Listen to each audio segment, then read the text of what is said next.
И още теми от деня. Няколко десетки протестиращи се събраха тази вечер пред сградата на Македонското посолство в София. Недоволството е заради инцидента с българския посланик в Скопие преди 2 дни. Иван Петков и българска делегация бяха нападнати, докато се опитваха да поставят цветя на гроба на Гоце Делчев. За протеста сега предава Габриела Платанова. Габи, добър вечер. Добър вечер. Намираме се пред сградата, в която се намира Македонското посолство в София. Тук са група граждани, организирани в социалната мрежа още с нощи. Защо решихте, госпожа Джунова е организатор в социалната мрежа на този вид протест спонтанен? Защо решихте пред посолството да протестирате? Сутринта идва и ние бяхме заспали в тука. Идват една група полицаи много и ритат палатката и вика: ставайте, мама ви ставайте. Аз викам: чакай, нищо не сме направили. Защо да станем? Строете се тука, вика. Всичките накупни събраха. Единият дърпа другото момче и ние от страх какво да правим, вика: къде са децата? Търсят деца. И аз от страх, като видях, че идват за деца, вземах за детето да бягам. Те ме фанаха.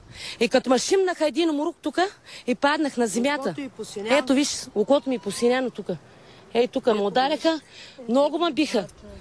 И дърпат детето ми. Единият полицай ме фаща, и ми върти ръцете. И детето ми беше в ръцете и падна детенцето ми и много плаче. Единият пък ме дърпа, и от косите, станах, и ме дърпат. От тука до сушето ме дърпат. И другия пък по краката ме рита с ритници. И вика: майка ти да е циганска, дай детето, вика. И аз викам: не да им моля. Как Външно министерство реагира остро с изявление на говорителя, и премиера и президента се изказаха по този въпрос?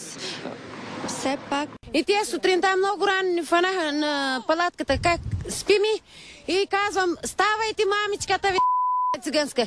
Какво лягате, вика? Той много, вика, късно. Пък, конкретно искате от македонската държава? Викам: аз вече съм моля на него. Ще ям лайната, господине, молете се. И детето ми много риве. И той вика: господине, вика, моля се, ти нямаш ли съжаление, че нямаш ли деца? Как тървеш детенцето ми от мене, че много плаче? На годинка и 9 месеца. Всички са в дома, взеха ги се полицаите. Под насила ми взимат децата от мене, зорлен ми взимат, бият ги и ги взимат. Защо нищо не съм... И той ми казва: колко пътя ще ми издеш лайната, аз ще дам детето, вика. И той много има тук звездички, и аз не го знам какъв е. Голям човек. Така, сериозен, и ще помоля само в обобщение да кажа за нашите зрители, че част от хората тук настояват и утре ще внесат писмо искане да поискаме с нота официално извинение от македонската държава, от македонското правителство. Това е за сега от нас. Габриела Платанова за протеста пред посолството на Македония. Благодарим ти. А сега BTV новините продължават.